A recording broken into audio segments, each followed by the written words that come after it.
Est-ce qu'on peut acclamer pour Jésus? Est-ce qu'on peut acclamer pour Jésus? Si tu es ici pour Jésus, tu vas acclamer. Si tu es ici pour le roi des gloires, tu vas acclamer. Est-ce que tu peux acclamer pour Jésus?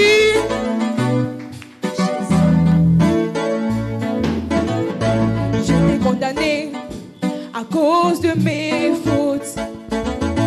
Emma est venu, il a plaidé pour ma cause. Il a pris ma place et il s'est donné pour moi. Emmanuel est là, Emmanuel est toujours présent pour ma cause.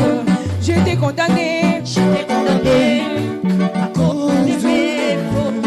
Emma est venu, il a prié pour ma cause. Il a pris ma place, et il s'est donné pour moi.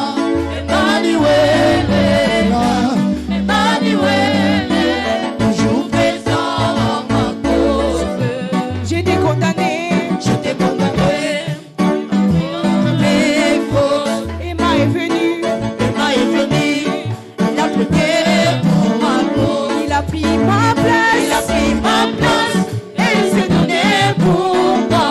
Emmanuel est là, Emmanuel est toujours présent à ma cause. J'étais condamné à cause de mes fautes. Emma est venu, il a prié pour ma cause. Il a pris ma place, et il s'est donné pour moi. Emmanuel est là, Emmanuel est toujours présent à ma cause. Emmanuel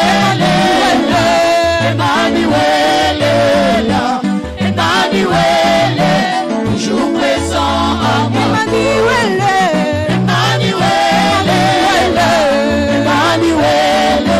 là, Emmanuel est toujours présent à ma cause. Emmanuel est là, Emmanuel est toujours présent à ma cause. Dans ma dépression, c'est donner mon cœur. Dans l'humiliation, c'est la vie de tous les temps. Dans ma solitude, c'est donner mon cœur. Emmanuel. Est-ce que tu peux acclamer pour Jésus? Tu peux acclamer pour Emmanuel. Dans ma dépression, c'est sonner mon cœur. Dans l'humiliation, c'est la vie de tous les temps. Dans ma solitude, c'est donner mon cœur. Emmanuel est là, Emmanuel est toujours présent. Emmanuel est là,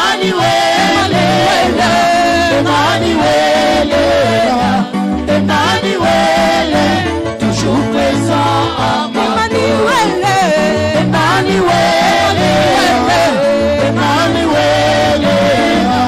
Emmanuel est toujours présent à ma cause. J'étais condamné à cause de mes fautes. Emma est venu, il a plaidé pour ma cause. Il a pris ma place, et il s'est donné pour moi. Emmanuel est là, Emmanuel est toujours présent à moi. Emmanuel est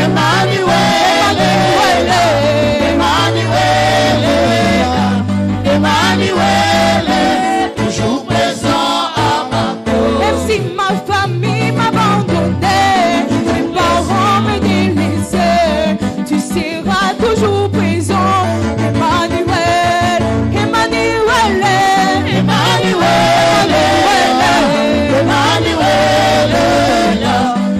Emmanuel est toujours présent à ma cause. Même si mes parents m'abandonnaient, mes amis me délaissaient, tu seras toujours présent.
Lèvons-nous s'il vous plaît.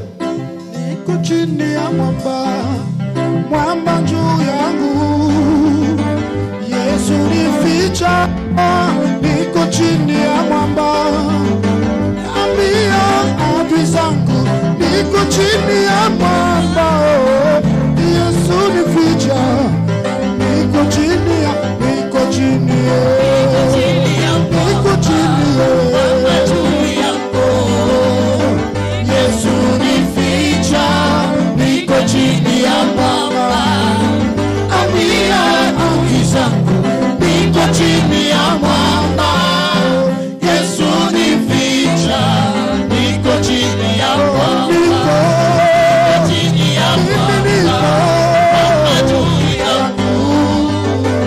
Yesu nificha, niko chini ya mwamba. Ambia adui zangu, niko chini ya mwamba. Yesu nificha, niko chini ya mwamba. Niko chini ya mwamba. Mimi niko chini ya mwamba yeye. Yesu nificha, niko chini ya mwamba. Niko chini ya mwamba. Mwamba juu yangu. Yesu nificha, niko chini ya mwamba. Ambia adui zangu, mimi niko chini ya mwamba. Yesu nificha, niko chini ya, niko chini ya mwamba. Niko chini ya mwamba, mwamba juu yangu. Yesu nificha, niko chini ya mwamba. Ambia adui zangu, niko chini ya mwamba. Yesu nificha, niko chini ya mwamba. Ambia Yesu, ambia Yesu shida lako. Ambia Yesu anaweza. Ambia Yesu, ambia Yesu, ambia Yesu, ambia Yesu anaweza. Ambia Yesu, ambia Yesu, ambia Yesu shida lako. Ambia Yesu anaweza. Ambia Yesu, ambia Yesu, ambia Yesu shida lako. Ambia Yesu anaweza. Baba wa mbinguni, hakuna kama wewe.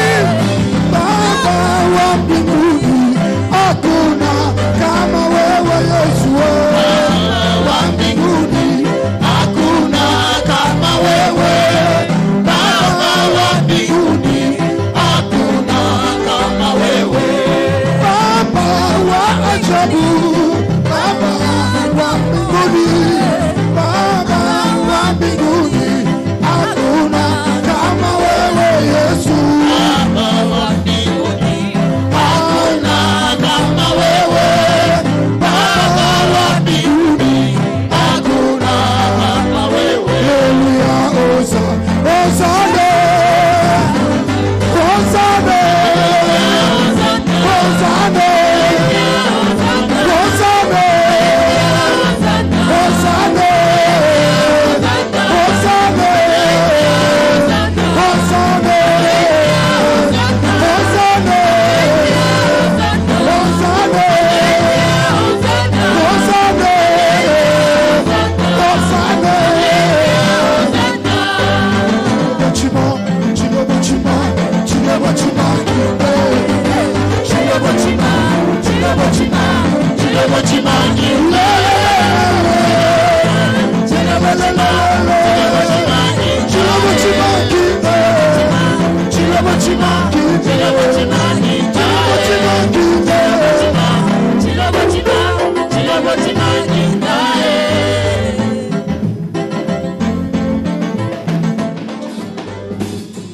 Élève ta voix, commence à dire merci à Dieu. Nyanyua sauti, anza kusema asante kwa Mungu.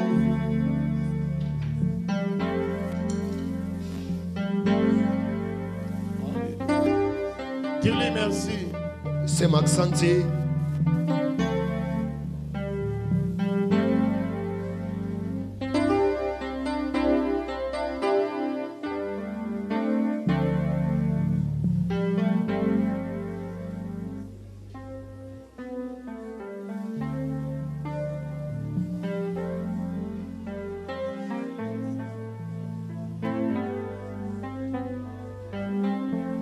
Adore l'Éternel. Mwabudu wa milele. Dis-lui combien il est bon. Muoneshe mara ngapi yuko mzuri. Au nom de Jésus, Jina la Yesu nous avons ainsi prié. tunaomba na kusema hivi. Alléluia. Avant que nous puissions nous asseoir, Bila tukale hivi, j'aimerais que nous puissions reconnaître la main de Dieu. napenda tutambue mkono ya Mungu.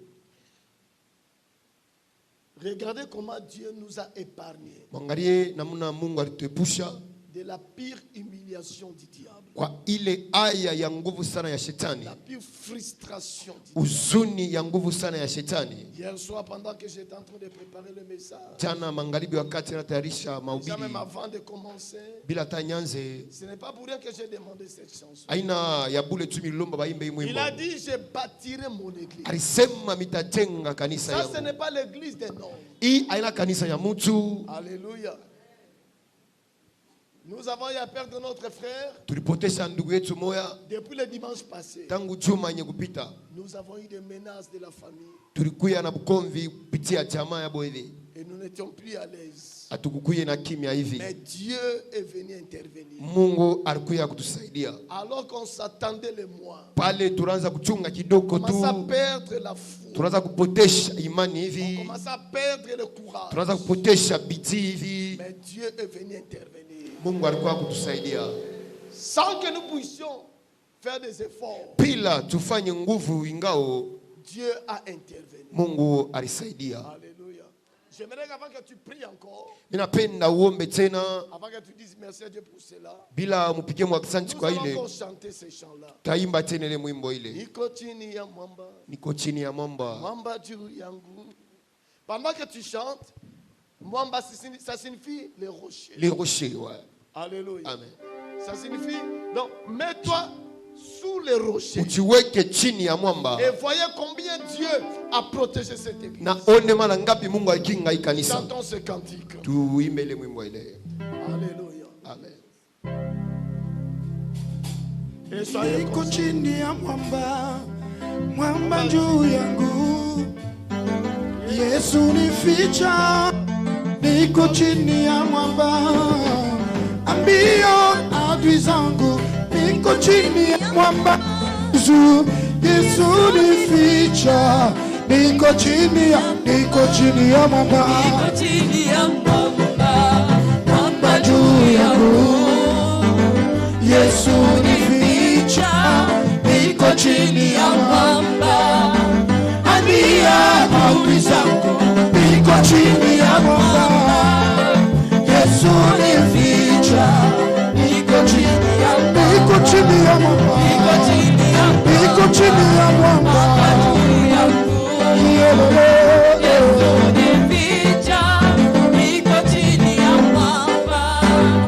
Ambia adui zangu,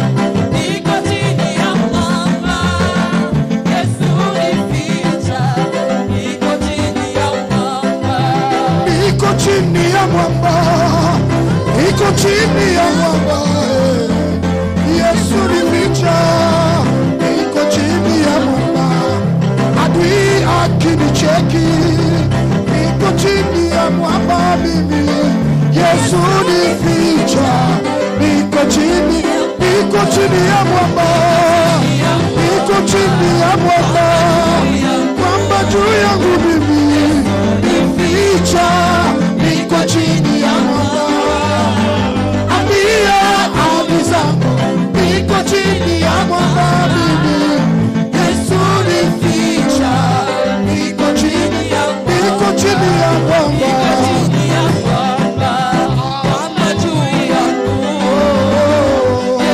Nificha, niko chini ya mwamba.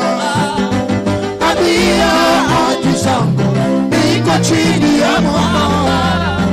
Yesu nificha. Commence à dire merci à Dieu. Mwanzo kupiga kwa asante. Mwanzo kupiga kwa Dis-lui asante. merci. Umepiga asante. Dis-lui merci. Umepiga asante. Dis-lui merci. Andele brusha barabaya. Skandele brusha rabusha labaya. Mere brusha praliza kamanda le brusha.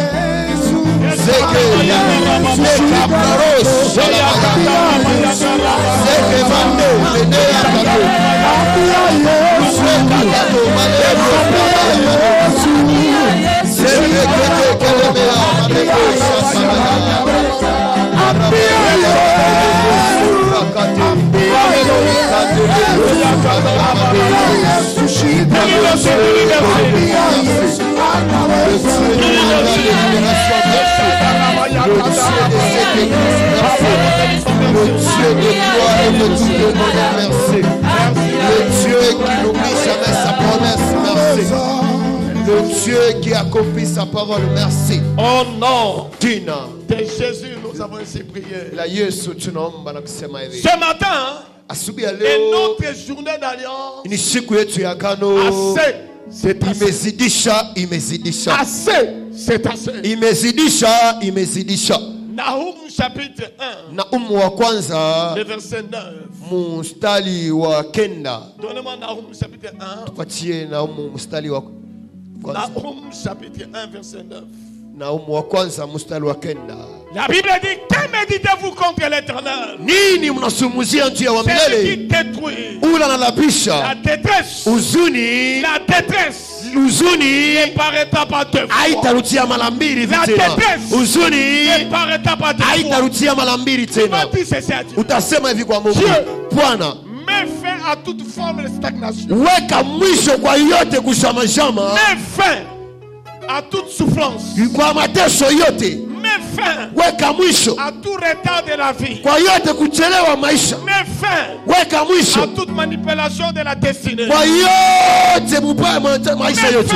Weka mwisho à tous les troubles de la vie. kwa yote mvuruko ya maisha. Ce matin, asubuhi ya leo, lève ta voix. Nyanyua sauti yako, anza kuomba tena mjina wa Yesu. Anza kuomba asubuhi ya leo. Bwana, asubuhi ya leo, asubuhi ya leo, asubuhi ya leo, asubuhi ya leo. Omba pale wiko, omba pale wiko. Que Dieu mette fin à tout double dans ta destinée. Ce matin, asubuhi ya leo. Yesa prakate. Maruza prakete. Ira braba baba baba. Parando suseke yamana. Eyanda rapa yamana. Mandoro broso peke yamana. Ikakaluze prekea. Le pareka mando suza. Pareka kakatuse kerebeash. Omba pale wiko. Seigneur, mets fin. Bwana, weka mwisho. Weka mwisho. Weka mwisho. Toute forme yote nguvu de stagnation, ya nguvu ya shetani, uikalisha ya kuchelewa maisha, ya kwa mubaya. Ce matin, asubuhi ya leo, asubuhi ya leo, inazidisha, inazidisha, inazidisha, inazidisha, inazidisha, inazidisha. Malo prekelia se prekete pere maropo soko paya iparale kamandolo bosa meka paralisia se prekete eyandaraba.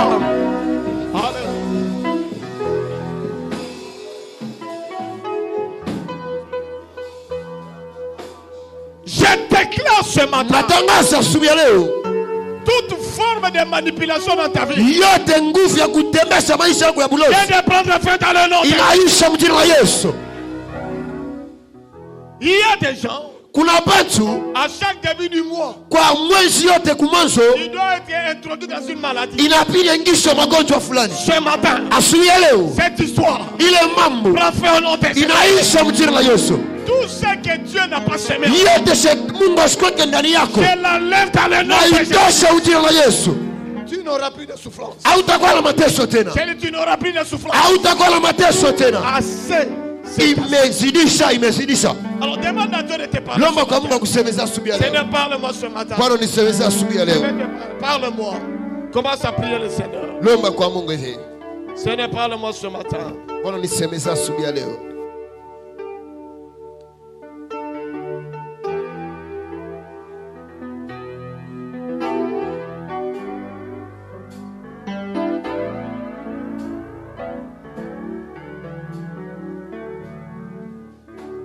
Oh non, Mchina de Jésus, la Yesu, nous avons ainsi prié. tunaomba na kusema Quelqu'un hivi. acclame le Seigneur. Mtu apike Bwana mikono nguvu.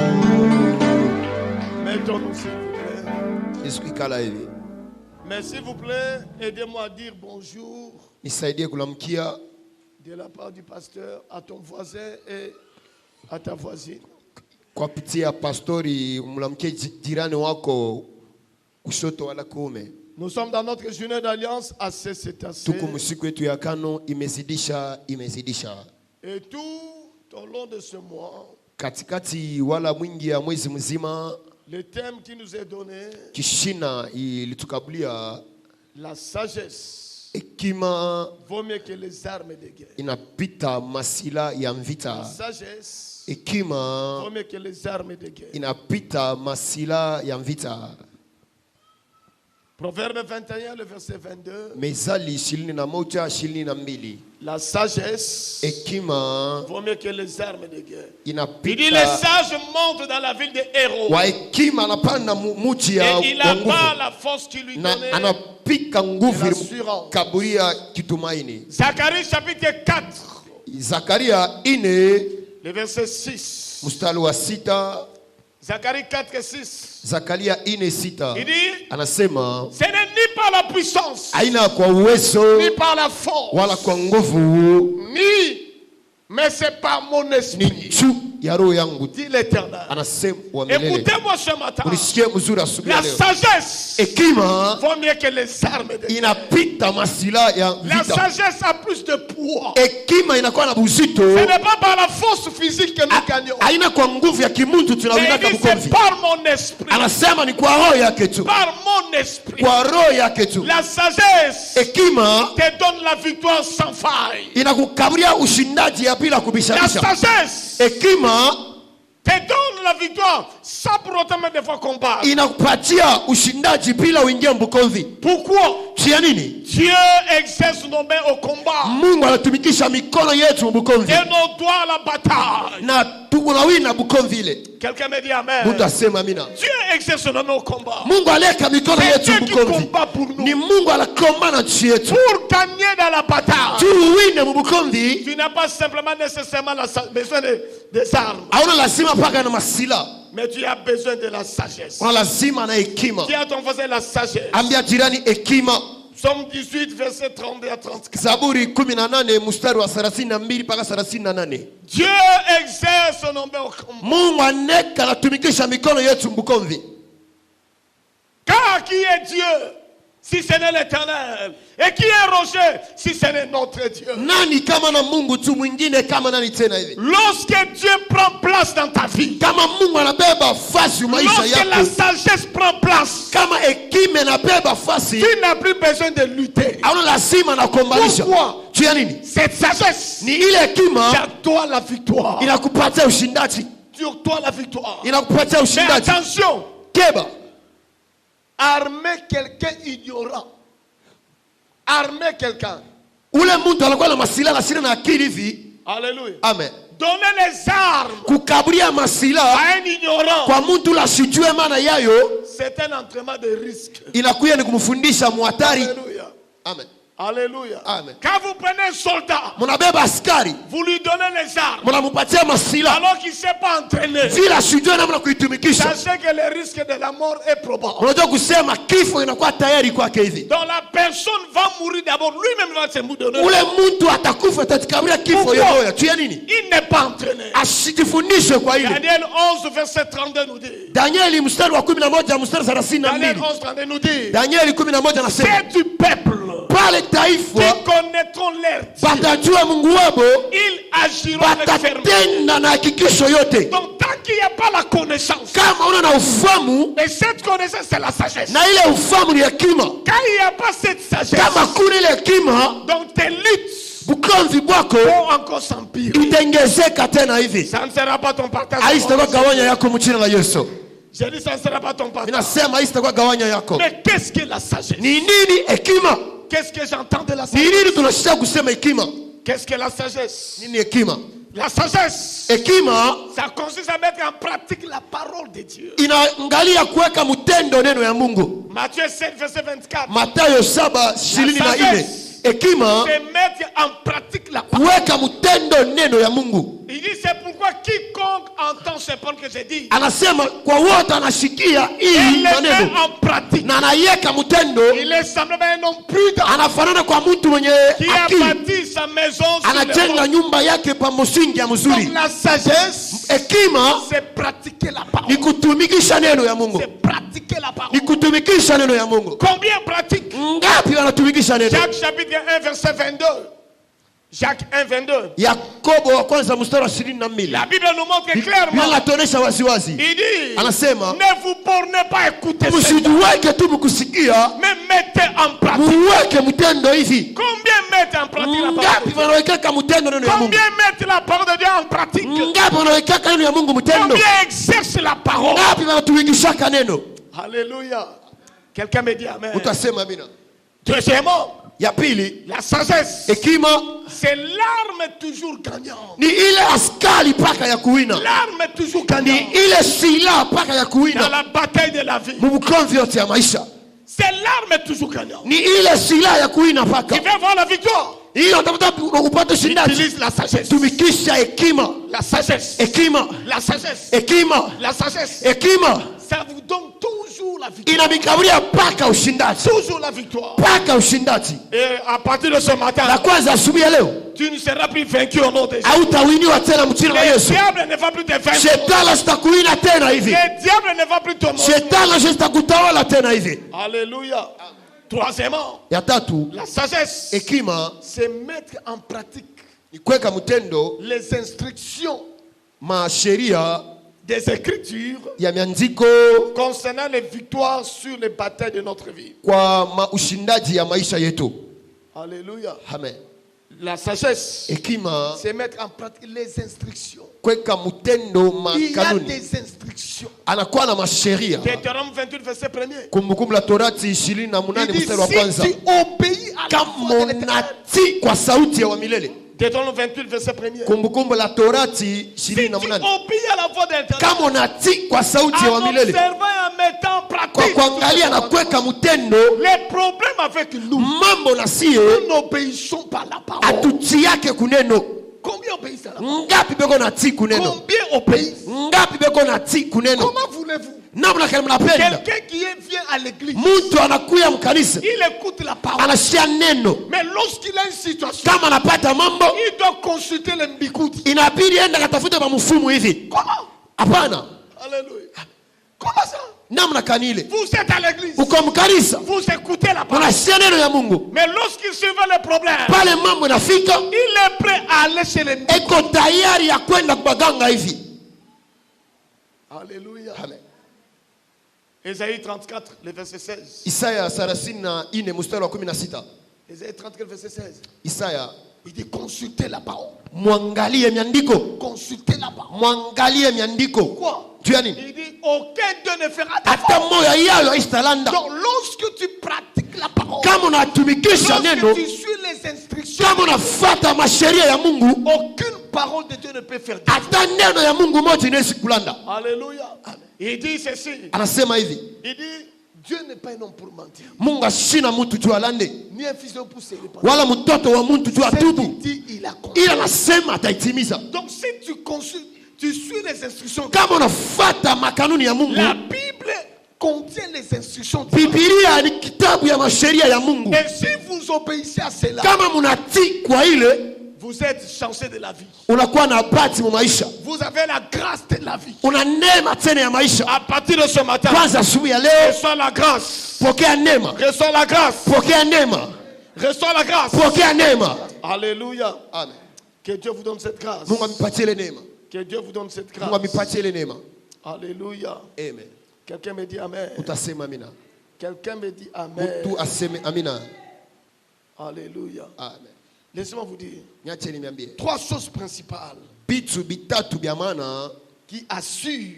inahakikishia, 3 choses principales vitu tatu vya maana qui assurent inahakikishia notre accès à la manière de mener nos batailles.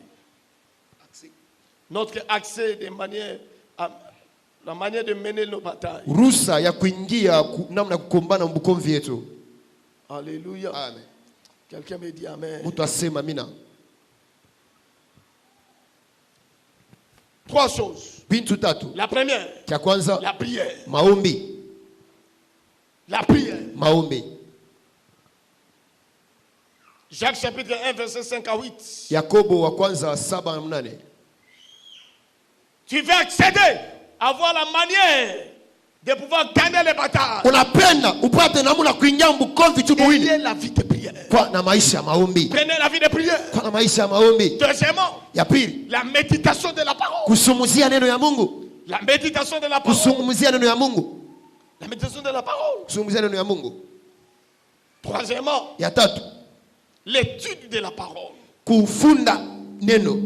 2 Timothée 4 verset 13. Wa Timotheo wa pili 4 mstari wa 16. 2 Timothée 4 verset 13. Wa Timotheo wa pili 4 mstari wa 16.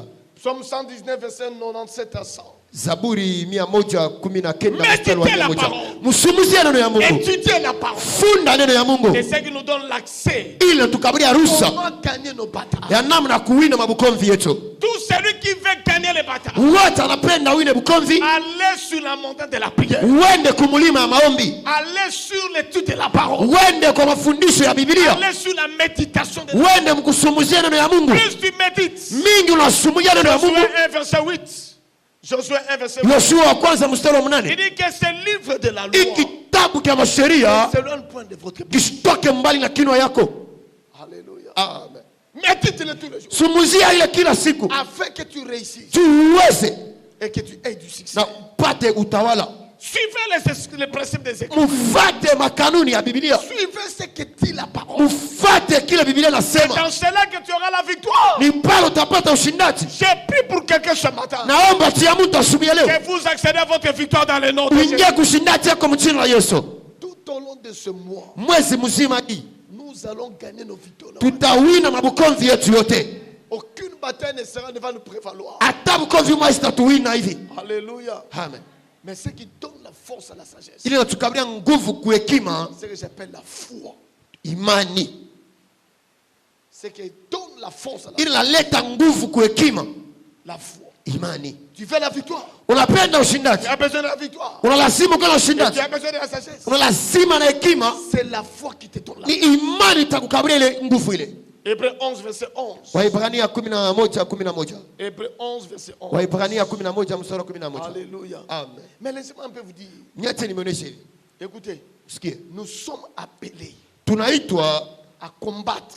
kukombanishwa. Nous sommes rachetés pour être vainqueurs. Tunaokolewa juu ya kwa babingwa. C'est-à-dire il y a un combat devant nous. Kuko bukomvi moja On mbele yetu. appelle le combat de la vie. Inaita bukomvi ya maisha. Le combat de la vie. Bukomvi ya maisha. Et je te rassure Na nakuhakikishia que Dieu t'a appelé Mungu alikuita pour être roi, juu feni vainqueur. mubingwa. Quelqu'un me dit amen. Mtu asema mina. Pour être qui? Juu kwa nani? Pour être qui? Juu kwa nani? C'est pourquoi tu ne peux pas être vaincu par les diables. Choma na wezi kuinia kwa shetani. Les diables n'auront aucun accès dans ta vie. Shetani sitapata na ruhusa kwa maisha yako. Pourquoi? Chia nini? Tu es appelé à être vainqueur. Unaitwa juu ya kwa mubingwa. Mais laissez-moi le combat spirituel. s'il vous Sasa bukomvi ya kiroho ni nini? plaît. Le combat spirituel. Bukomvi ya kiroho. Ceux qui étaient là le vendredi, Ile bariko bale mkastano j'ai donné la différence entre le combat spirituel Tulileta- et le combat d'intercession. mwachanisho ya maombi bukomvi, maombi ya bukomvi na maombi ya kubembelesha. Beaucoup confondent. Tukuna linga Ils tunafananisha confondent le combat spirituel bukomvi bwa kiroho et l'intercession. na maombi ya kubembelesha. Je l'ai dit ici, Nilisema hapa que le combat spirituel, bukomvi wala maombi ya bukomvi, le combat spirituel, bukomvi ya kiroho le combat spirituel n'est rien d'autre. haina tu Exercer son autorité kutumikisha uwezo wako dans les limites bien définies. mu ile mipaka yenye kuwekewa C'est-à-dire vizuri. pour combattre, Ni kusema tu tu kombane, dois circonscrire la situation. inabidi weke mipaka fasi huko, Tu dois connaître la réelle. inabidi ujue ya kweli ni Parce nini. que beaucoup intercèdent à la place de combattre. Ni inashindia sana kubembelesha wakati ya maombi. Beaucoup prient, Pamingi beko naomba mais ils ne combattent pas. abakombanisha hapana. Beaucoup intercèdent, Pamingi beko ils nabembelesha ne combattent pas. abakombanisha Pourquoi? hapana. Chia nini? L'intercession Maombi ya kubembelesha va au-delà. inenda juu. Quelqu'un me dit amen. Mtu aseme amina. Il va au-delà. Inenda juu. Mais le combat spirituel, Bukomvi ya kiroho il faut le circonscrire. inabidi mipaka Il faut le unachekea. définir. inabidi uitanganise mzuri. Alors c'est quoi le combat spirituel? Ni nini bukomvi ya kiroho? Le combat spirituel n'est rien que d'autre. Bukomvi ya kiroho haina tu Toucher à quelque chose kugusa kukitu que l'ennemi ne veut pas abandonner. ile shetani wala adui asipende kuacha. Alléluia. Amen. Le combat spirituel. Bukomvi ya kiroho. Il y a des choses dans ta vie Kuna vitu maisha que yako le diable a touché. shetani asa kugusa, Il a tenu ça en main anapamba ile kumkono, et il ne veut pas laisser. asipende kuacha Et hivi. c'est comme ça que tu dois combattre. Ni vile unabidi Tu kuombanishe. dois tout faire pour l'arracher. Tu Tufanye yote uibebe dois ile. mettre tout faire Unabidi ufanye yote que cela abandonne. tu ile adui ache Parce que ile. le diable n'abandonne Tu pas. shetani asatake hivi upesi. Le diable n'abandonne pas. Shetani asatake kwa upesi hivi. Alléluia. Amen. Alléluia. Amen. Il y a des gens Kuna batu dans leur vie, maisha yabo à chaque fois doit avancer, wakati anapenda endelee il doit avoir une souffrance. inabidi apate mateso fulani. Je vous ai dit, Nilimeonyesha tout ce qui doit durer dans ta vie, yote inakawia maisha yako, ça devient une malédiction. inakuwa laana.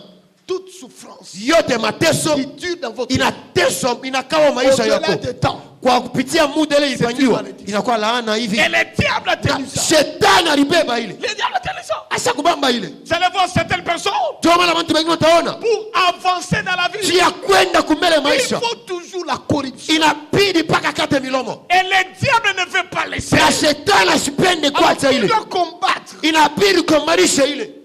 Il y a des gens qui sont addicts à une situation. Kuna bantu basa kwa na donki banazobelia na mamambo Ils deja, sont alcooliques. banazobelia na mpombe hivi, Ils sont fumeurs. anazobelia na tumbako hivi. Mais pour abandonner ça, Juu ya kuacha ile tu dois prier. inabidi ulipe Tu bei, dois combattre. inabidi kumanishe, Tu dois combattre. inabidi kumanishe. Pourquoi? Juu ya nini? Les grands démons Demona wa mkubwa ule gardent toujours de grands trésors. anachungaka paka mautajiri mabitu ya Les uzuri. grands démons, Demona wa mkubwa le diable les a donné le pouvoir shetani bakabria uwezo de retenir les grands ya trésors. kupamba maisha ya bantu ya mizuri. Alléluia. Je suivais l'histoire d'une femme. Naweza fata historia ya mwanamke moja, À peine qu'elle s'est mariée, kolesha tukolewa hivi, les choses n'avançaient pas. vitu havikwende tena mbele, Elle n'avait pas d'enfant. asikuwe na batoto. Alléluia. Il y a eu combat. Kuna kwa bukomvi, On a commencé à combattre. tunaanza kukombanisha Mais qui avait retenu sa vie? na bamba maisha yake, Sa propre mère. mama yake mzazi hivi, Sa propre mère. mama yake mzazi Elle a tenu sa fertilité. alipamba uzazi Elle wake, ne voulait pas laisser cela. asikupende kuacha. Il a fallu entrer dans les combats. Ilibidi kuinya bukomvi ya kiroho, Demander à Dieu, qu'est-ce qui se passe? kolomba kwa Mungu nini napitikana. Comme cette nuit, pendant que j'étais en train de prier, Usiku bwale wakati mimi naza komba, pendant que je priais, wakati mimi naza komba, je suis resté, à un certain moment, je sentais que le combat commençait à devenir mimi difficile. naanza kusikia wakati wa bukomvi inaanza kuya nguvu. Parce que c'était la prière de combat. Mimi nilikuwa ni mabukomvi ndo maombi ya bukomvi, j'entends. na mimi nasikia, J'entends et je vois. mimi nasikia sauti. Dieu m'a ouvert les yeux. Mungu anifungula macho, Je vois une femme mimi naona mwanamke mmoja qui est de ma famille eko mjamaa yangu, en train d'appeler mes enfants. eko naita watoto yangu. Frère, je vous dis, Eh, marabu n'a là où qui n'a prié. lamuka tena Frère, maombi, j'ai vu ça. mimi naona hivi. Et j'apprends Sepalada Ah! La ikamano prosoupe. maluprekako Appeler mes enfants. kuita watoto yangu, Hey, j'ai commencé à menacer cette naanza kukombanisha yule mwanamke J'ai yule, commencé à le combattre. kombanisha tena hivi Jusqu'à ce qu'elle a fui. mpaka pale alikimbia. Frère, tu dois te lever. Inabidi usimame, Levez-vous dans la prière. simama maombi, Levez-vous dans la combat. usimame mubukomvi ya Le maisha. diable est là Shetani eko pale pour te faire du mal. juu ya kufanya vibaya, Les sorciers sont là. balozi beko Pour te faire pale du mal. juu ya kufanya vibaya. C'est pourquoi le vendredi, Ndio maana mkastano nous avons un culte spécial. tuko na ibada hapa tena, Vaincre la sorcellerie. de la femme. kuwina bulozi pote. Alléluia. Amen. Ça doit prendre fin. Inabidi ishe, Assez, c'est assez. imezidisha, imezidisha, Assez, c'est assez. imezidisha, Dis à ton imezidisha. voisin, assez, c'est Ambia assez. jirani wako imezidisha, imezidisha. Acte chapitre 8, Matendo ya Mitume 8 le verset 7 à 12. mstari wa 7 mpaka 12. La Bible parle. Biblia inasema Il y avait un diacre Philippe. kulikuya shemashi mwa Il est Filipo arrivé à Samarie. anafika mji wa Et Samaria, là, pale il y avait un magicien kulikuya mlozi mchawi qu'on moja appelle Simon. banaanza kuita Simoni. On dit, Il a captivé la ville à cause de sa magie. Mais lorsque Philippe est arrivé, il y a eu un changement. Ce matin, alors que tu es ici, pour celui qui a tenu ta vie, il va les lâcher en terre. Alléluia. Le diable ne peut pas continuer à te mourir. Et Simon le magicien, il a abandonné. Il a abandonné. Alléluia. Alléluia. Acte chapitre 13, verset 8. Alléluia. Acte 13, verset 8. Regardez ce que tu es. Elimas le magicien. C'est son nom. Il leur faisait opposition. Écoutez, à partir de ce matin, tout celui qui s'oppose à ta vie, il va regretter dans ce combat. Je te déclare victorieux dans cette bataille-là. Acte 16, verset 16. Regardez ce qui est écrit. On dit qu'il y avait une femme. C'est pourquoi ce matin, je nous appelle à avoir le discernement des esprits. Ce n'est pas tout celui qui prophétise vient. La femme avait un esprit de python. Elle prophétise. J'ai beaucoup aimé le témoignage du pasteur Joe Grass. Il a dit un jour, il était en prière. Pendant qu'il priait, on lui a dit qu'il y a une soeur qui prophétise. Elle a appelé la soeur. Ils étaient en train de prier. La soeur était de l'autre coin. Elle, lui aussi était de ce coin. Il a commencé à prier. Et Dieu a commencé à lui dire, je vais te déplacer. Je vais t'amener loin. Pendant que lui recevait ce message, la femme là lui dit, pendant que on est en train de prier, Dieu est en train de te parler qu'il va t'amener à Kinshasa. Il va t'élever. Il s'est à Kolwezi. Il a dit, prophète oyo nde profi yango ngana zozwa mimi niko napata pesa il dit il a amené la fille analeta mwanamke ule son pasteur kwa baba yake mzazi c'est son berger kwa ule alikuwa mchungaji wake. Il dit anasema pastor celle-ci vraiment prophète huyu ni tabiri wangu ni hakuna moya. Il dit anasema regarder anamwangalia. Ok, zuri. Il faut d'abord la délivrance. Il dit, quelqu'un qui a prophétisé comme ça. Il dit, il faut d'abord la délivrance. Il dit, quand ils ont commencé la prière, ils ont imposé la main. La délivrance a commencé à 8h juste. Pour terminer à 18h. C'était des mauvais esprits. Esprit ya mbikuti. Maman yazaki mbikuti. C'est pourquoi à partir de ce matin, j'ouvre ton esprit afin de comprendre qui est à tes côtés. Quel esprit qui te parle. Ne soyez pas distrait.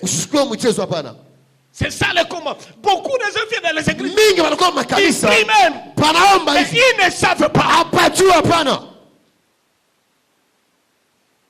Alléluia. Quelqu'un me dit amen. J'ai conseillé quelqu'un, j'ai dit, avant de prendre une femme, va demander à Dieu. Il n'y a que Dieu qui connaît bien la personne. Avant de prendre un mari, comprends d'abord. Qui est la personne? Comment fonctionne-t-il? Comment opère-t-elle? Demande à Dieu. N'entrez pas dans une relation par amour. Non. À partir de ce matin, kwanza asubuhi ya leo j'ouvre tes yeux nafungula macho yako et que tes yeux voient macho yako yone qui est derrière tout combat dans ta vie. nani ko nyuma ya bukomvi yote wa maisha yako. Recevez ce nom de Jésus. Pokea ile neema mchina na Yesu. Alléluia. Donc Dieu nous a appelés à être des vainqueurs. Mungu alituita kwa babingwa. C'est pourquoi Chomana lorsque nous avons la sagesse, kama tuna hekima nous allons bien combattre. tutakombanishwa mzuri. Un jour j'ai demandé à ma femme, Siku mimi naliza mama wa nyumba parce qu'elle me dit non, ananiambia paka tu sais na montagne, tulikuwa kumulima tosambeli, tuliomba sana. Je lui ai posé la question. Muuliza swali, Quand vous dites tosambeli, kama mnasema Mungu naomba sana, ça veut dire inaonesha nini? Alléluia. Quand on dit tosambeli, tuliomba sana leo komba. Frère, la prière ce n'est pas la force physique. Maombi haina nguvu ya kimwili. La prière c'est la connexion avec Dieu. Maombi ni namna kupatana kwako na Mungu. Beaucoup de gens prient. Mingi banaomba, ils sont pas connectés. Abana abambatishwe na Mungu. Je peux prier 2 minutes. Maombi mbili tu, dakika mbili. Avec la connexion. Na ile kupatishwa na Mungu. Et toi tu peux prier 10 heures. Uone zikomba madakika 10. Sans la connexion. Hakuna hata kuambatana na Mungu. Je vais gagner celle. Alléluia. Amen. Mimi naombaka sana. Parce que ceux qui n'ont pas dit prière. Kama naanza maombi. Un jour je disais à une maman. C'est une maman que j'aime beaucoup. Ni mama mimi napendaka sana. Je suis allé un jour chez elle. Nilienda kusukuma kwake. On a prié pendant 30 minutes. Dakika 15 hivi tatu. Elle a eu le kilo de midi. Anapata buzito kunyonea, niambia. Pasteur tunaomba kidogo 30 minutes. Il dit on a prié combien de temps? Ulifanya tome dakika ngapi? Abiponga moko. Jumi moya. Soki na bandi minanza minuit. 0h. Nakata kaka 4h. 4h 5h jo mwisho. Na bise omisala kanzoto pasi pamba. Jo mino unomisa maungo yako bule. Alléluia. Amen. Parce que regarde les problèmes que tu as. Angalia le mambo kunayo. Ça fait combien d'années que tu as les mêmes problèmes? Inafaa miaka ngapi kupaka na ile mambo? Tu pries 4-5 heures par jour. Unaomba 4 heures de temps par jour. Mais regarde sur le même. Angalia le mambo iko paka vile, ça ne bouge pas. Le même problème. Angalia le mambo. Depuis na yeba yo. Tangu mili kujua. Tu pries aka pour la. Wao unaombea paka ile sujet yako ile, paka ile moyo ile. Alléluia. Amen. À partir de ce matin. Kwanza asubuhi ya leo, priez avec discernement. Omba na kuvumbula kwa maroi. Combattez avec discernement. Kombana na akili ya kuvumbula maroi. Il y a des gens dans la Bible. Kuna batu Biblia qui ont exercé la sagesse. Balitumikisha hekima et ils ont eu la victoire dans leur vie. Na balipata ushindaji maisha yao. Regardez Moïse. Mwangalia Musa. Le grand prophète. Munabii munene sana. Plus que conquérant. Ule anakuwa mbingwa wa nguvu. Il a combattu avec Pharaon. Alikombanishwa Farao. Et il est sorti victorieux. Alitoka mbingwa. Deutéronome 34 verset 9. Kumbukumbu la Torati 34 mstari wa 9. Alléluia. Amen. Deutéronome 34 verset 9. Kumbukumbu la Torati 34 mstari wa 9. Il dit Josué était rempli de sang car hivi Moïse a posé Musa areka mkono yake juu yake. Il dit les enfants d'Israël lui obéir et se conformer. Watoto Israeli balimutii na balifuata. Il a prié pour lui. Aliomba juu yake. Moïse est sorti vainqueur de combat. Musa alitoka mbingwa mbukozi. Et quand il a posé la main sur Josué, aneka mkono yake juu ya Yoshua. Il a transféré la sagesse. Anampakwa na ile roho ya hekima. Pourquoi? Juu ya nini? La sagesse hekima vaut mieux que les armes de guerre. Inapita masila ya vita. Alléluia. Amen. Alléluia. Amen. La sagesse. Hekima. Je me souviens, j'étais à l'école secondaire. Nakumbuka ilikuwa masomo ya 6e des humanités. 6e secondaire. On avait un collègue. Tulikuwa na rafiki moja. Tala bapake. Angara bilari. Soka kanelio. Kama anakupingia. Wana komile la deja. Kwanza ilirawe mwenyewe deja. Pako beta. Tu atakupika bien bien. Ozana pesa usimbe. Hauna utambamba wapi? On était même il est maintenant ici à Lubumbashi. Anakaa Lubumbashi hivi. Mes frères. Ndugu. Toswani naye. Tunakosana naye siku moja. Donc ngamo munoko kaka. Kinwa hiki yangu hiki cha kupita. Munoko kaka. Kinwa wewe utanifanya nini wewe? Mais la sema tena soma nzambe. Muroni nasema Mungu wangu. Bino boza akapembe. Mwe mkwepa mpembeni yangu. Jumu nisaidie. Kama mtukataze abatanyu akabukumvi bonanza. Amen. Mtukataze tu. Alléluia. Amen. Je vous dis. Amionesha. Quand il m'a attaqué. Pale tu alikuwa nikombanisha hivi. Frère, je crois que c'est Dieu qui m'a fait sauver. Ni Mungu aliniokoa ile siku ile. On était avec lui comme ça. Tuko naye kumbele hivi. Il m'a donné un coup de tête là. Kichwa kimoya. Frère. Ndugu. Donc, je ne sais pas comment Dieu a fait. Si tu veux vile Mungu J'ai alifanya. simplement ouvert ma bouche comme ça. Nafungula mpaka kinywa yangu hivi. Je vois les sangs commencent à couler. Damu inaanza toka. J'ai dit, eh, ma panzinga munoko. Bana nivunja meno vya nije. Makile zobima. Madamu unatoka. Na bamba hivi. Damu. Damu.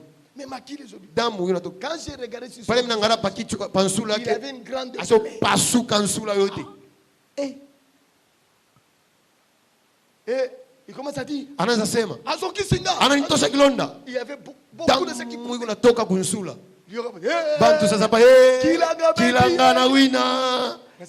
Muromi nasema ilikuwa meche. Oh! Hivi. Lorsqu'il m'a donné coup de pala ripika kichwa. Mesdames, je ne sais pas comment c'était. Si tu veux vile meno ritoka. C'est devenu gilet. Inakuwa ni bwembe. Meno inakuwa ni bwembe kata nsula yake yote. Alléluia. Ça l'a blessé ici. Inamtosha kilonda kunsula. Unaichezeaka zote mike. Maungu chidoko. Maungu chidoko unaichezeaka. Mais en réalité. Kweli hivi.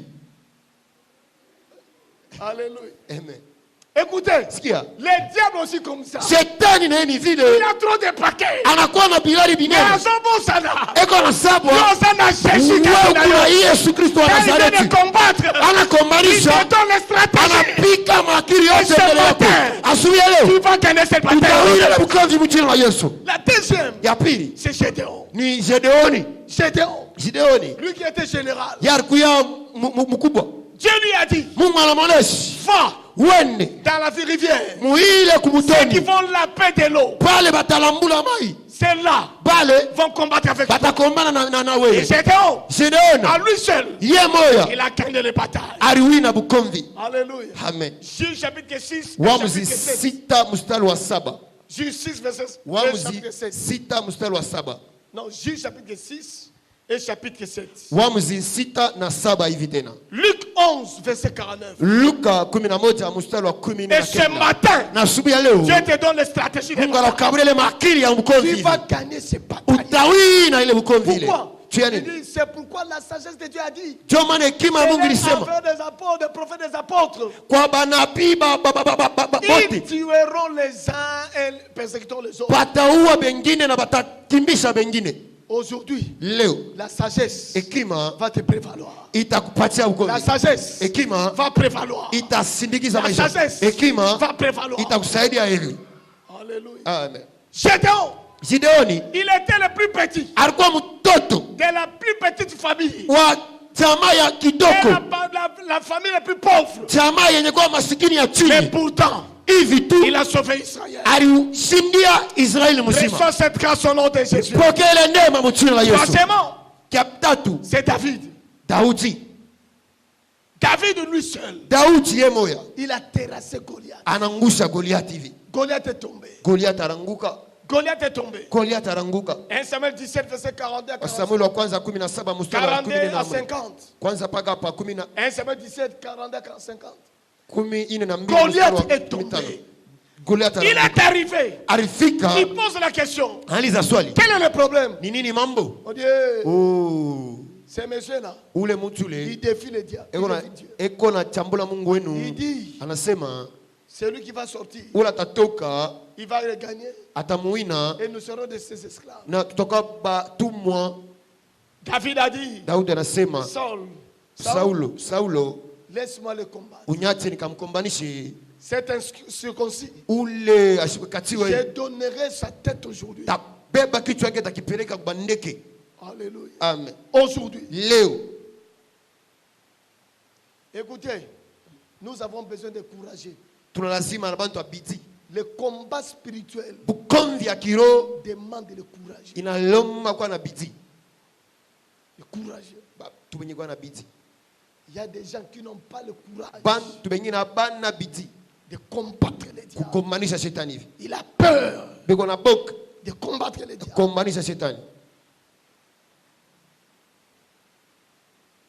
Alléluia. Je me souviens, à une certaine époque, on allait prier pour quelqu'un.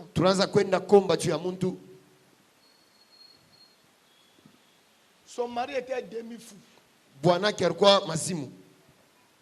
Je dis bien demi-fou. Mais comment est-il devenu fou? Quand leur papa est mort, moment après matanga, kisha kidio bantu banikalaka kabula biloko ya papa. Anaanza kukabula binti ya papa. Banoko bayomba bazwi biloko byose. Banaba bintu byoti.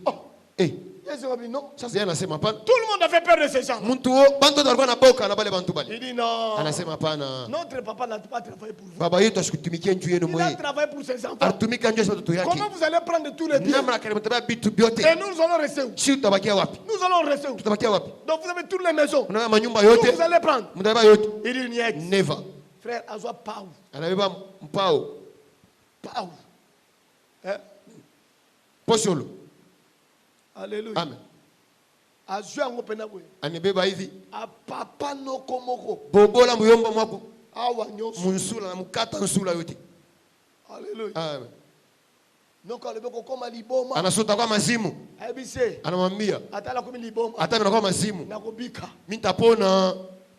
Alléluia. Amen. Mais la seule chose qui était avec lui. Kintuirwana yeye. Si seulement tu touches à sa femme. Kama unagusa bibi yake. We. Wana. Pale. Oko regretter vina. Utahuzunika maisha yako mzima. S'il te voit même à côté. Kama tana anakuwa anataka kumpembeni ya bibi yake. Frère, à un certain moment, j'ouvre un peu une parenthèse. Wakati mimi nafungula hii kitu hiki. Prêcher la parole de Dieu c'est pas facile hein. Kubiri neno ya Mungu haina upesi hivi wala upepelo. Kwenda kufuta manafsi. C'est un risque. Ni hatari. Je vous dis. Na mionishi. Twenda kumhubiri bibi yake na famille na bangu. Jamaa yabo mzima. Ngai kaka courage. Courage, bidii. Courage. Bidii. Na kiko kufanya pembeni mwasi. Kala kumpembenya bibi yake. Tuko na mhubiri. Azokota sikona kilote. Ego na nyamu kilote. Pa. Karine, wana nani? Karine, lwe nani? Non. Hapana. Eza frère église. Ni ba frère wa misa. Ah. Bongo frère église. Frère wa misa. Ayebi kubala. Asiyo sha kuolewa wewe. Kaka pembeni nonde. Paka kumpembenya kwa tutekala vile. Frère. Ndugu. Maintenant il a dit nazoya. Niko nakuya. Donc nandaku bayebi. Munyumba banajua. Quand il dit comme kama nasema niko nakuya. Frère Kima. Kimbia. Frère, il est entré à la maison. Anaingia mshambre. Akezo mbeli. Aenda kubeba kisu. Qu'est-ce que nous comprenons? Si elle il veut faire quoi? Antafaje. Pasteur, frère. Akochaombeli. Atakukata kata tu hapa. Écoutez. Rien. Mwachile mambo ile. Il sort là. Anatoka. Bende bana mkataza. Mumwache mbele tumone. Maintenant lui-même aussi. Yeye mwana shanga. Le frère s'est dit. Huyu mwenye frère yona mbeba nyache ni nani? D'accord. Botike na. Mumwache mbeto yatafanya. Frère Eli. Frère Eli. Yaka. Kuya. Abenginga frère. Ananita mie frère. Même si on a sa frère Nabino. Niambie c'est ni frère wenu. Frère Yaka. Kuya hapa. Je l'ai tenu à la main. Nambamba kumkono. Avec son couteau. Avec kisu yake. Il dit frère Eli. Frère. Sois calme. Kikama. Qu'est-ce que tala kaka ndenge mwasi na zabu. Bibi yako vile kwa nangayo. Na mie. Ata we moyo. Incompatibilité. Abiezi kweneana hata siku moja. Mwasi na abongi na yo. Bibi yako asa kuendelea paka wewe. Ngara maungu yangu. Mtoto lokola fiki mtu Thompson. Maungu sa kichwa Thompson. Il me regarde. Ananyangari. Bosiko lobini. Sasa unaseche? No, naipona teya. Mimi kwani kumhubiri. Ilivandana. Na wewe ikala hapa mbele. Frère, wana la solo bandeko la. Ni unasema? Makole so tremble. Mikono inatetemeka. Alléluia. Amen. Frère, prêcher l'évangile c'est pas facile. Kuhubiri injili haina teketeke. Vous qui se moquez des gens là. Wewe unachekaka bantu. Faites attention. Mkebe ange. Il faut le courager dans l'évangile. L'église n'a pas besoin de péreux. L'église n'a pas besoin de ceux qui rentrent. Mais il a besoin de ceux qui avancent. Ceux qui foncent. Là où les autres refusent, toi tu dois.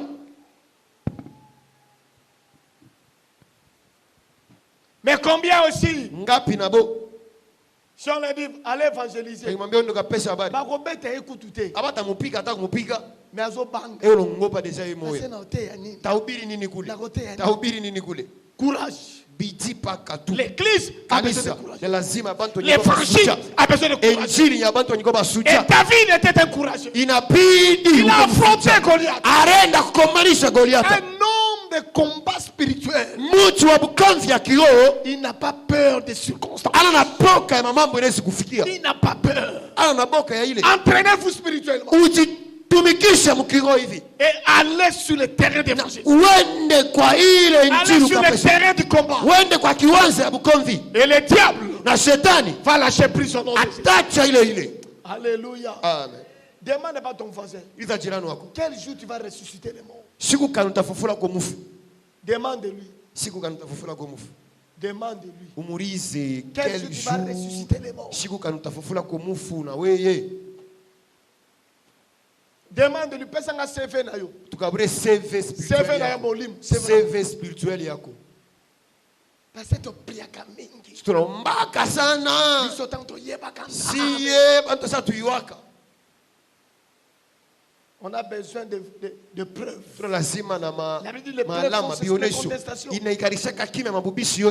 Quatrièmement, c'est Daniel. Daniel qui était esclave même à Babylone. Mais il a fini par être premier ministre. Il y a eu des lois qui étaient établies. Mais Daniel les a affrontés. Daniel n'a pas laissé. Malgré les lois du pays. Malgré les ordonnances. Mais Daniel a continué à prier. Daniel chapitre 2 verset 1 à 15. Vous pouvez lire même tous les Daniel. Vous allez voir cela. Daniel chapitre 6. Vous allez les voir. À partir du verset 1er. Daniel a combattu. Daniel a fait le travail. Nebuchadnezzar n'était pas n'importe quel roi. Comme je suivais le pasteur Denis Lessi. Il a dit, kama unaenda kwa shina Rambo unasumuria pendant 1h45 minutes. 1h45 minutes. Il ne te dit rien. Asikwambie kitu. Merci prophète. Aksanti nabii. Il dit lui-même dit ye moya soko banyo kende. Kama unaanza kwenda uyebite autiwe okobimba utatoka toko wala utatoka. Alléluia. Amen. Daniel aussi était dans de telles circonstances. Daniel alikuwa mwile hatua ya vile. Il vient parler au roi. Anaenda kusemeza kwa mfalme. Sois sûr que ça va lui plaire. Ile ilikuwa ni mambo ya boke ilikuwa pale. Sois sûr que ça va lui plaire. Inabidi kuwa na hakikisho kama itamfurahisha mfalme. Parce que si ça ne lui plaît pas, kama bimfurahishe mfalme, c'est ta mort. Kifo yako unaandika paka pale. Et cinquièmement, c'est Paul. Ya tano ni Paulo. Un apôtre plus que conquérant. Mutume wa mupingwa kabisa. Il est exceptionnel. Alikuya wa kuatanishwa na Il est allé même jusqu'au 3e, 7e ciel. Arenda tena kumbingu ya 3 na ya 7. Il a compris les choses divines. Alielewa vitu ya kiroho. Frère, l'heure est arrivée. Ndugu, wakati safika. L'heure est arrivée. Wakati safika. Que tu aies la sagesse de Dieu. Ukuwe na hekima ya Mungu. Pour combattre ta destinée. Tu ukomanishe maisha yako. Pour combattre ta destinée. Tu ukomanishe maisha 1 yako. Corinthiens 3 verset 9. Wakorinto wa kwanza 3 mstari wa 9. 2 Corinthiens 3 verset 15. Wakorinto wa pili 3 mstari wa 15. Mais comment grandir namna kani kukomea mwekima pour gagner les batailles? Tu ya kuwina mabukomvi. Comment grandir namna kani kukomea mwekima dans la sagesse de Dieu? Mwekima ya Mungu. Premièrement, ya kwanza exiger la sagesse. Tumikisha hekima. Exiger la sagesse. Tumikisha hekima. Chaque fois qu'on a une situation, wakati tuna mambo, n'agissez pas n'importe comment. Usitende namna yoyote. Jacques 1 verset 5 à 8. Yakobo wa kwanza à chaque fois que tu es devant une situation, wakati yote kumbele ya mambo, demande d'abord la sagesse. Lomba mbele hekima. Demande la sagesse. Lomba mbele hekima. C'est très important. Ni ya kawaida sana. Demande la sagesse. Lomba mbele hekima. Jacques chapitre 4 verset 2. Yohano 4 mstari wa 2. Demande la sagesse. Lomba hekima. Deuxièmement, ya pili, marcher dans la crainte de Dieu. Tembe muboka bwa Mungu. Marcher dans la crainte de Dieu. Tembe muboka bwa Mungu. Tu veux gagner dans la vie? Unapenda wine bukomvi ya maisha.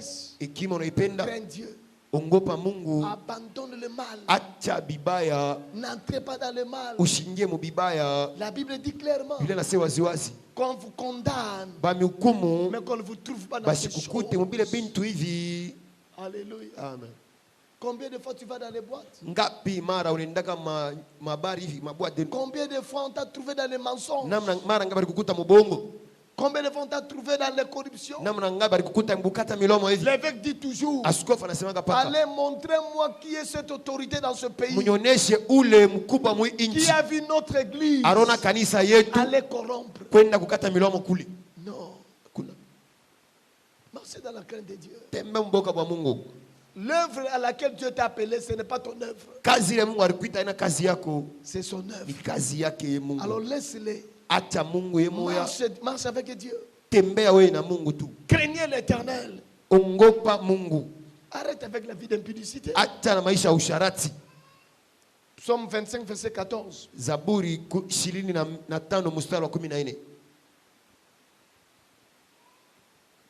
J'ai dit comment grandir dans la sagesse pour vaincre les batailles de la vie.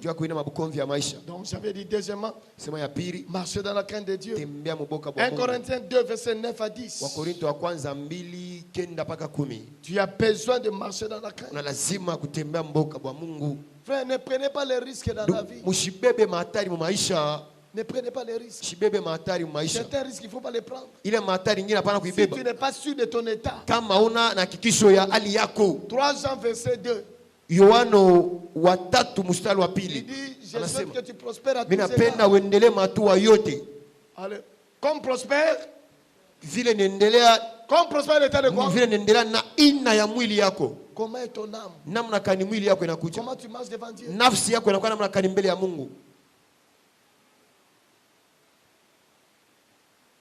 Alléluia. Un pasteur m'a raconté une histoire. Une soeur de l'église l'appelait. Mon pasteur, j'ai besoin de vous. Le pasteur dit, Dieu me dit, si tu vas là-bas, tu vas tomber. Alléluia. Le pasteur dit, il dit à la soeur, je suis occupé. Je ne peux pas venir. Si tu veux, donc on va seulement trouver un autre temps. Je ne viendrai pas pour le moment. Alléluia. Après un certain temps, il a appelé la soeur, il dit, mais ma soeur, tu m'appelais, c'était quel poste? Il dit, pasteur, mais elle a posé au quoi ça. Le pasteur dit, donc il y a une église. Donc on a comme kanisa. Oh, pasteur. Ile mambo vinaanza kuitera wakati. Milikuwa na mambo ya maombi sana kumisa. Juu yangu mimi. Ilibidi mimi nikuchokeshe huko mbele. Dada mkanisa engagé. Bidii hata yote. Choriste. Mwimbaji. Alléluia. Amen. Zobanga nzambe ti.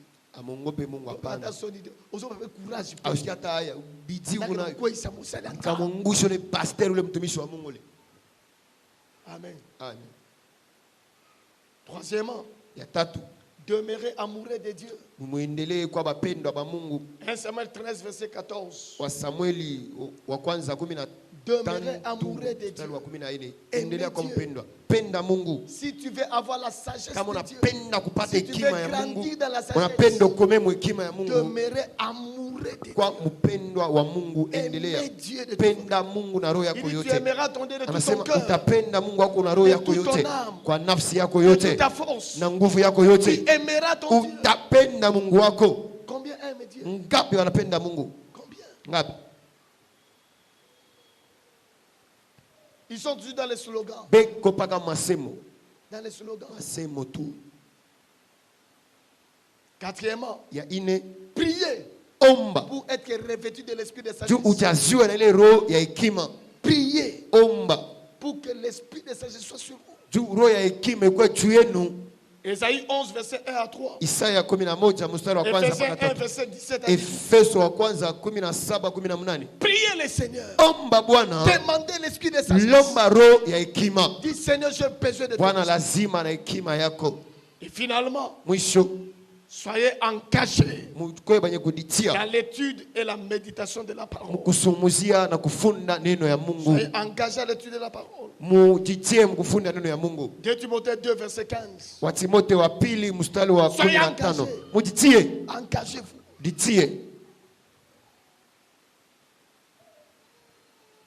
Et ce matin, j'ai prié le Seigneur que sa grâce soit sur votre vie. Que la sagesse soit sur ta destinée. Lève ta main droite. Commence à prier. Demande la sagesse. Demande la sagesse. Demande la sagesse. Seigneur, je fais ta sagesse.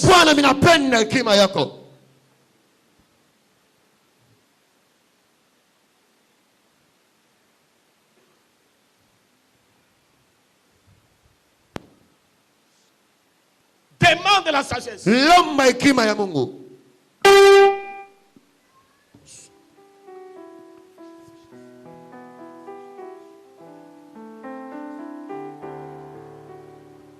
Au nom Jina de Jésus, nous avons ainsi prié. Et ce matin, que notre journée d'alliance est assez. Dis à ton voisin assez. Dis-lui assez, c'est assez. Regarde la manière dont tu parles là.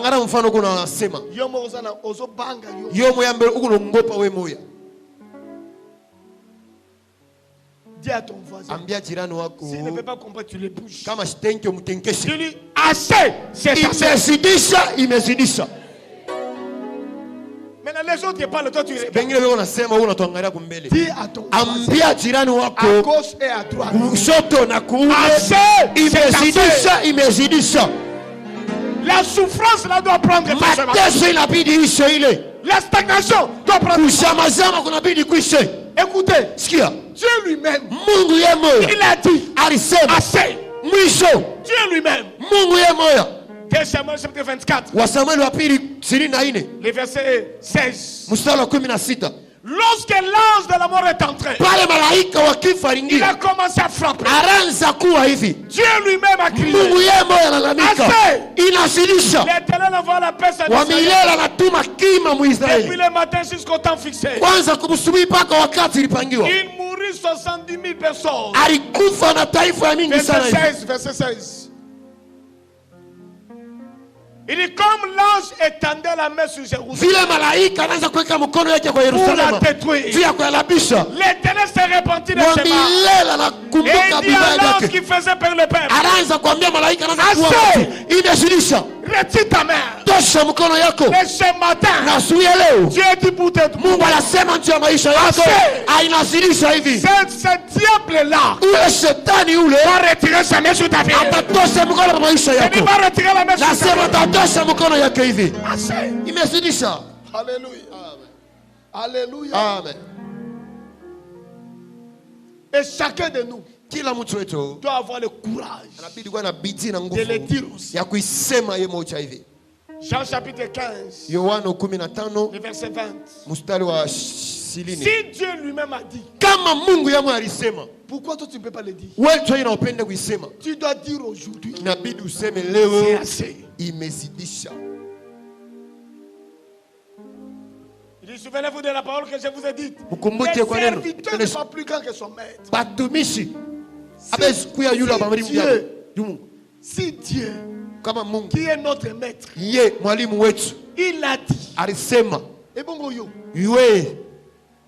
or, le serviteur, il n'est pas plus que son maître.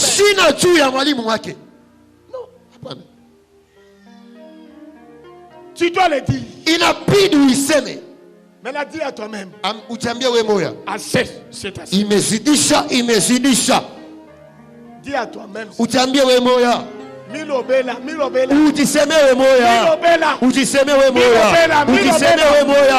Parle-toi toi-même.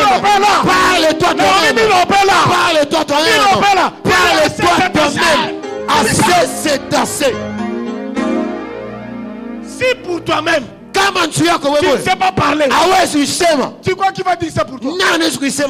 J'aimerais que tu regardes à toi. Ne regarde pas une autre. Dis à toi-même. Utaambia wewe moyo. Imezidisha. Cette histoire va prendre force. Ile mambo inabidi ishe leo. Alléluia. Amen. Mais d'où vient notre force? Wapi kunatokea nguvu yetu? D'où vient notre force? Wapi kunatokea nguvu yetu? Notre force. Nguvu yetu. Et dans ce que nous disons. Inatokea vitu kunasema. Sans douter dans nos cœurs. Bila kupisha ndani ya moyo yako. Écoutez. Sikia. Tu peux le dire. Unaweza kuisema. Alléluia. Amen. Beaucoup l'ont dit ici. Mingi walisema hapa. Mais la force vient d'où? Nguvu inatokea wapi? Dans ce que tu dis. Mwilo nasema sans douter. Bila kupisha wewe moyo. Ce n'est pas seulement parler. Aina tu kutangaza. Ce n'est pas seulement crier ça. Aina tu kuladiki na sirisha. Mais est-ce que tu crois en tes propres paroles? Unaamini mwile mambo wewe unasema? Est-ce que tu as des doutes? Uko na makubishabisha mwile? Marc 11 verset 23. Marko 11 mstari wa 23.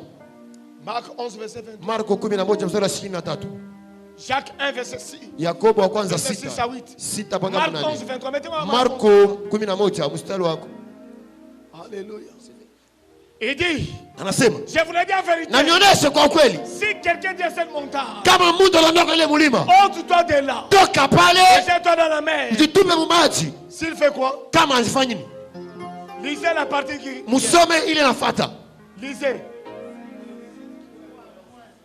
Maintenant demande à ton voisin. Ulize jirani wako. Pourquoi vous doutez? Tia nini unapisha kawe moyo?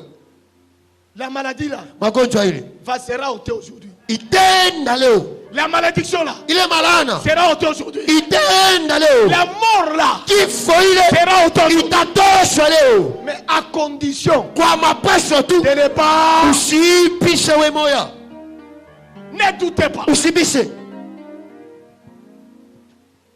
Mais qu'est-ce que je dois retenir ce matin? Ni inabidi kuelewa asubuhi leo. Qu'est-ce que je dois retenir? Ni inabidi kuelewa asubuhi leo. La première des choses kitu ya kwanza que tu dois retenir, inabidi uelewe que ton autorité spirituelle utawala kwako mkiroho réside dans ta langue.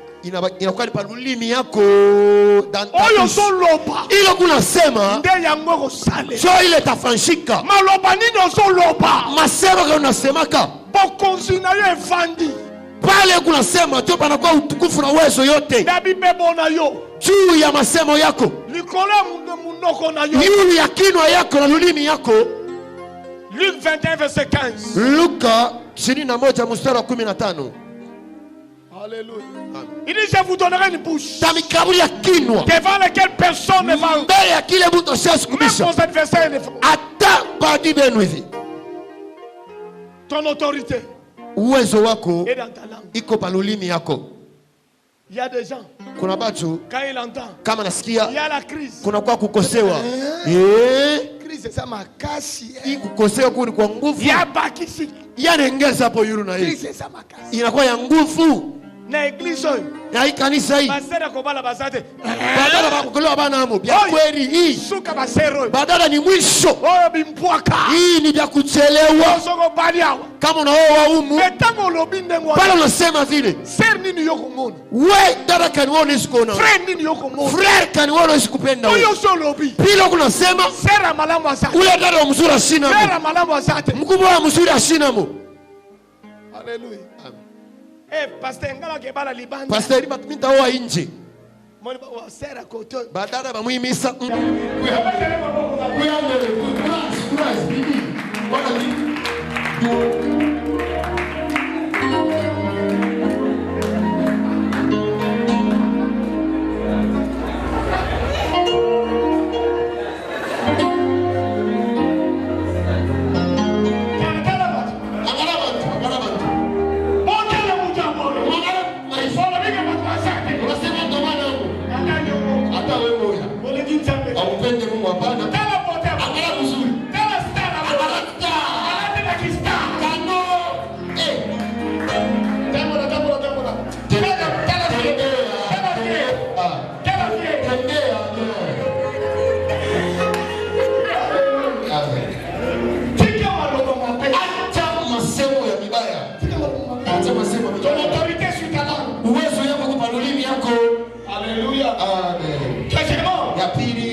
Par la commande de notre foi.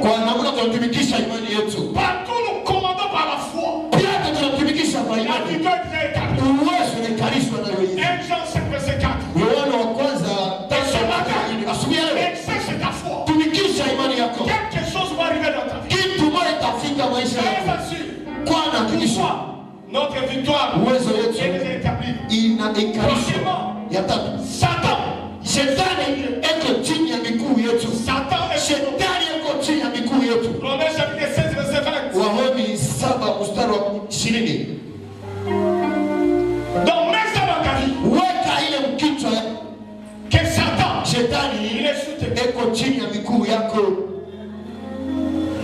Alléluia. Amen.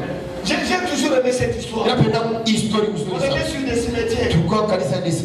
Il y avait une seule. Vraiment, ce qu'on t'a dit display. Regarde le display. Alléluia. Amen. Ce qu'on t'a dit display. On dit à Seigneur. Miséricorde, vous savez dire. Mais c'est loin dans l'opinion. Attendez n'importe quelle église. Attendez Mingai. Dekaba. La frère Mama Zalaka la sécurité. Frère Mama sécurité. Ibrahim. C'est loin dans l'opinion. Regardez on a sema. Abi ngomoni. Pronami. Bawi. Ezo kangari. Kuna bamba babona bote beko. Abi wali. Ezo kangari. Bamba babona bote beko. Donc, assume pas l'ignorance.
Combien de ans?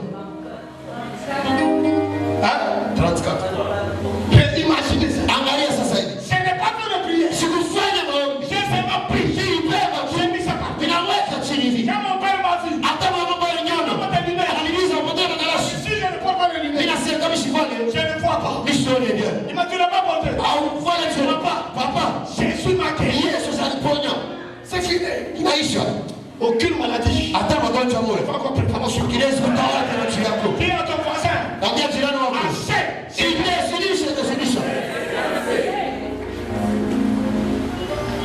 alléluia. Souka makamunu susande. Mwisho wa moto ni leo. Leo. Tu veux gagner le bataille. Unapenda uine mkono. Tu veux que Dieu puisse mettre fin. Unapenda Mungu anye mwisho. Renouvelez votre alliance. Ansula kano yako na Mungu. De servir ya kumtumikia Mungu. De servir Dieu et son royaume. Ya kumtumikia Mungu na ulimwengu yake. Deutéronome 15. Deutéronome 15. Verset 18, 12 à 18. Pourquoi tu dois servir Dieu? C'est pour que tu aies le repos. Le repos de ta vie. Aujourd'hui. Je dis aujourd'hui. tu commences ton repos. Unaanza mapumziko yako.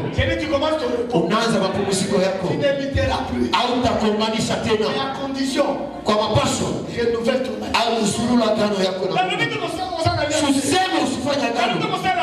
Usimtumikie Mungu hapana. Ninasema nini? Anza agano yako. Uyanzure tena. Que Dieu Mungu akubariki.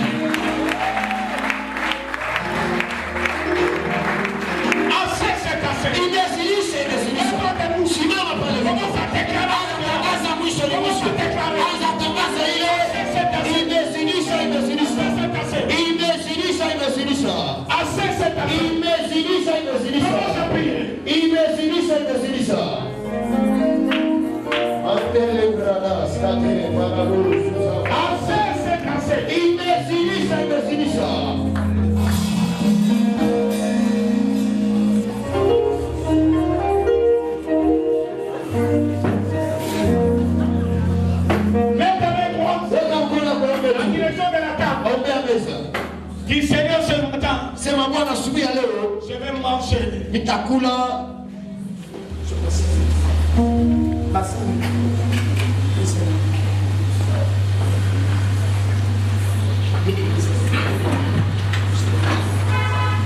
Demande à Dieu. Lomba kwa Mungu. Tout combat dans ma vie. Yote mkomvi maisha yangu. La communion de ce matin. Kaimeza asubuhi ya leo. C'est la peine de faire. Ishe. Commence à prier. Anza kuomba. Commence à prier. Anza kuomba pale wiko.